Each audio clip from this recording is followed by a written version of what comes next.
نو یو ورځ داسې کار شوی چې امام احمد ابن حنبل رحمت الله علیه، تاسو پېژنئ د مسلک امام دی، او بل یو امام تېر شوی بل ځای ته ما تذکره کړې وي، یحیی ابن معین رحمت الله علیه. د یحیی ابن معین رحمت الله علیه د امام احمد صاحب، امام احمد ابن حنبل هم استاد دی، د امام بخاري هم استاد دی، د امام مسلم هم استاد دی. دا دونه لوی سړی دی. او بل ورځ مې ته ویلي چې مولانا زکریا رحمت الله علیه په شرح د شمایل کې لیکلي دي چې یحیی ابن معین هغه محدث دی، هغه د حدیثو ماهر دی چې په خپل لاس باندې 10 لکه احادیث مبارکه لیکلي. نو یو ورځ دا یحیی ابن معین دا استاد او امام احمد ابن حنبل رحمت الله علیه د شاګرد او دا هم عصر مو د یو زماني عالمانو. نو دوی چېرته مسجد رصافه ته تلي ولته په هغې مازدیګر مونځ یې کو په هغې کې په مانځه باندې ولاړو که نه چېرته جمع ترې وشوه په مونځ باندې ولاړو نو یو سړی په هغې کې ودرېد. لکه دلته زمونږ د جوماتونو کې داسې کېږي چې کله د مازدیګر مونځ وشي که نه نو بس یو فضایل اعمال یو سړی راوالي او بیا خلک ورته کښېني، چا نه مونځ شوي هغه یو سایډون ته ولاړي خپل مونځ کوي، مسافر یې چېرته که نه نو هغه هلته خپل مونځ کوي چېرته، خو دې ته هم غوږ دلی چې دا سړی ولاړ دی دغلته دی څه وایي داسې.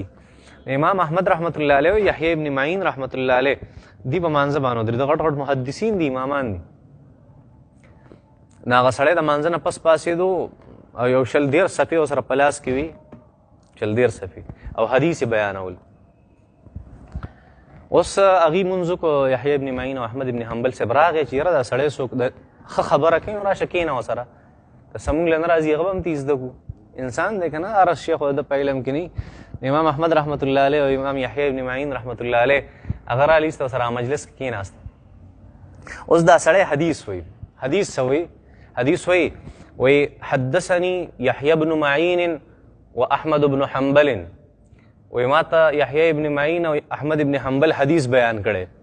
او بیا څه وایي؟ قال حدثني عبد الرزاق عن معمر عن قتادة عن انس بن مالك رضي الله تعالى عنه قال قال رسول الله صلى الله عليه وسلم من قال لا اله الا الله خلق الله من كل كلمة منها طيرا منقاره من ذهب وريشه من مرجان. او یو د 20 صفو یو حدیث وی وی چې ماته دا حدیث بیان کړی یحیی ابن معین او دغه شان احمد بن حنبل راته بیان کړی. او قال دا دواړه وی چې موږ ته دا حدیث بیان کړی دی عبد الرزاق، او عبد الرزاق وایي چې ماته دا حدیث معمر بیان کړی، او معمر وایي چې دا ماته قتاده صاحب بیان کړی، او قتاده صاحب وایي چې دا ما د انس ابن مالک صاحب نه اورېدلی. انس ابن مالک صاحب وایي چې نبی کریم صلی الله علیه وسلم فرمایل کله چې یو انسان لا اله الا الله والا کلمه ووایي نو الله جل شانو د دې نه هره کلمه چې انسان یو پیروي د دې یو مرغۍ پیدا کوي. دا مرغۍ دا مخوکه د سرو زرو او دا بڼې د مرجان نه جوړي. نو یحیی ابن معین احمد ابن حنبل صاحب ته ګوري، هغه ته ګوري، نو داسې دکې ورکړه احمد ابن حنبل صاحب له چې یاره دا چا ورته تا ښودلی؟ هغه ورته وایي والله ما سمعت بهذا الا الساعه، زما دې په الله قسم احمد ابن حنبل صاحب دا حدیث خو ما پیله ځل واورېدو، ما خو چېرته په ژوند کې دا حدیث نه واورېدلی. بیا بس هغه اوس لګیا دی، مجلس ختم شو، د 20 صفو حدیث وي چې یاره د کلمې نه څه جوړېږي، الله یو مرغۍ جوړوي او د هغې دا مخوکه د سرو زرو وي او د هغې دا بڼې دا د مرجان جوړي او پوره حدیث وي او پوره پړپړی وي. هغه چې خلک رخصتېده چې په لار روان او سړي ځان سره خپل رجسټر نیولی و، یحیی ابن معین ورته دې خوا دلته راشه، دلته دې خوا راشه، هغه ځان پوه شي څه راته وایي. او ورته دا څه دي دا تا دا حدیث تا ته چا ویلی؟ نو هغه ورته دا حدیث ما ته یحیی ابن معین او احمد ابن حنبل ویلی. ها د یحیی ابن معین او احمد ابن حنبل نه دا اورېدلی. دا په دین کې چې کوم سړی دروغجن 2 نمبري کوي که نه دته شیطان وحی کوي. بیا څوک ته وحی کوي؟ الله خپلو پیغمبرانو ته وحی کوي، د نیکانو خلکو په زړونو کې خبرې غورځوي د فرشتې په ذریعه باندې. دغه شان شیطان خپلو دوستانو ته وحی کوي. قرآن مجید کې الله فرمایي وان الشیاطین لیوحون الی اولیائهم، شیطانان وایي خپل دوستانو ته څه ورچوي؟ پړه کې خبرې ورچوي. نو دې پړه کې شیطان دلایل ورچوي. ګوره ښه د دې تیزوالي ته اوس ګوره چې ځان نه حدیث جوړ کړی. یحیی ابن معین رحمت الله علیه ورته وایي چې دا چېرته و دا حدیث؟ احمد ابن حنبل او یحیی ابن معین درته بیان کړی وی او هغې راته بیان کړی. ای د خدای ظالمه ته دروغ ولې وی؟ دا احمد ابن حنبل دی، دا یحیی ابن معین دی، ته په هغې ولې دروغ وی؟ هغه ته ښه دا ما ته وایي نن پته ولګېده چې یحیی ابن معین دونه بېوقوفه دی. ګوره خبره پې ور واړوله، وایي دا ما ته نن پته ولګېده چې یحیی ابن معین دونه بېوقوفه دی چې ما ته داسې خبره کوي. دا خو نن ما تحقیق وکړ چې یحیی ابن معین دونه بېوقوفه دی. هغه ته زه بېوقوفه څنګه بېوقوف خبره ستا غلطه ده ته ما ته وایې چې بېوقوفه. هغه ته نه وایي ګوره وایي ستا عقل دومره کار نه کوي. په دنیا کې ما دا حدیث نه دا حدیث چې ما کم ذکر کو او دا حدیث چې ما نقل کړی دی نو په دې نوم باندې یحیی ابن معین او احمد ابن حنبل د هغې 19 قسمه کسانو د هغې نه مې دا نقل کړی. څو قسمه؟ 19 قسمه یحیی ابن معین او 19 قسمه احمد ابن حنبل او د هغې نه مې دا حدیث نقل کړی. او ما ته اوس پته ولګي چې تا عقل دونه کار نه کوي چې یوازې ته یحیی ابن معین یا یوازې دا احمد ابن حنبل ستا دونه دماغ کار نه کوي. دا خو ما ته اوس پته ولګي تحقیق مې وکړه دې خبرې مخې ته مې کېناست. احمد ابن حنبل رحمت الله علیه دا چلې کو دا چلې وکړو په نستوڼي باندې دا خپل مخ پټ کو او یحیی ابن معین خپل استاذ ته ویل دا سړی پرېږده مازغراله خرابوي سي الټه به هم پسې خاندي. داسې قسم قسم په نمونو خلک به ویني. نو احمد ابن حنبل صاحب یحیی ابن معین صاحب وایي چې دا طلاق خو داسې حدیث وي چې دا حدیث خو مونږ ته هم پته نشته او حواله زمونږ ورکوي. دا دومره رزیل دی. دا یو بله واقع هم شوې وه.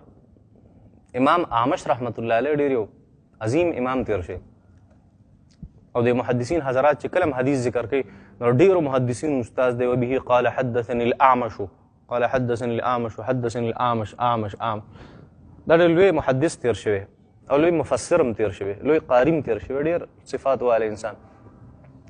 دی ورځ د بصرې په جومات کې مونځ کوو که نه مونځ له راغلی نو په هغې کې دغه شان چېرته یو ولاړو منګړو ته روایتونو والا نو ګوره اوس ته دې اعمش نوم یې اخیسته وایي ده ما ته حدیث بیان کړی بار حدیث بار وی که نه په هر حدیث کې بیا وی که نه وایي حدثني الاعمش یو حدیث شروع کو وایي حدثني الاعمش عن ابي اسحاق عن ابي وائل نو بیا هغې پسې منګړه ته حدیث شروع کړو هغې وي نو هغلته امام اعمش رحمت الله علیه د هغه ځای نه راپاڅېدو دې مجلس ته یې منځ ته ورته رالو او لاس یې شوت کړو ترخون نه یې اختره راایسته څه امام اعمش د ترخ نه یې اختره ایسته داسې راایسته او ده بېوقوفه یا شیخ الا تستحي ای شیخه ای مشره دا ته څه کې تا کې حیا نشته مونږ د الله جل شانه د نبي علیه صلات وسلام حدیث بیانو او ته ترخون نه ویښته بس دونه بېادبۍ ته.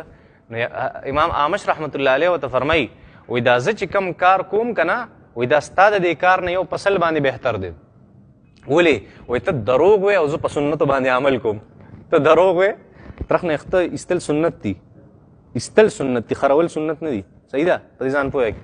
نو وایي زه چې کم کار کوم دا سنت دی او ته دروغ وې نو ته ښه شوې که زه ښه شوم ستا کار ښه شو که زما کار چې دا فضول قسم خلک دا زموږ په دې معاشره کې هم ډېر زیات دي په جنازو کې ودرېږي او دغه شان په منبر باندې کینی او دونه فضول خبرې کوي فضول قرآن مجید وایه دونه غټ قرآن د ته مخې ته پروت دی چېرته احادیث مبارکه صحیح د نبي کریم صلی الله علیه وسلم ډک دي کتابونه تا هغه ولې نه وایې ځان نه خبرې کوي پته نه د کم ځای.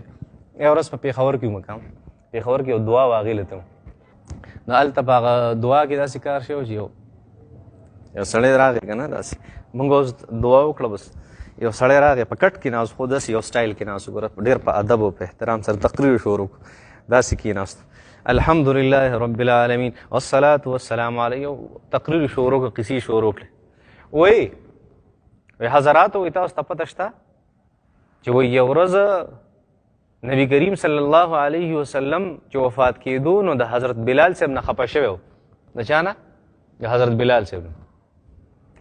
وایي حضرت بلال صاحب وایي هغه ځکه په هغې وجه وایي حضرت بلال صاحب وایي د مدینې منورې نه هم بار وتی و بیا نه راتلو مدینې منورې ځکه نبي علیه السلام وفات شو په خفګان کې ته وفات شو.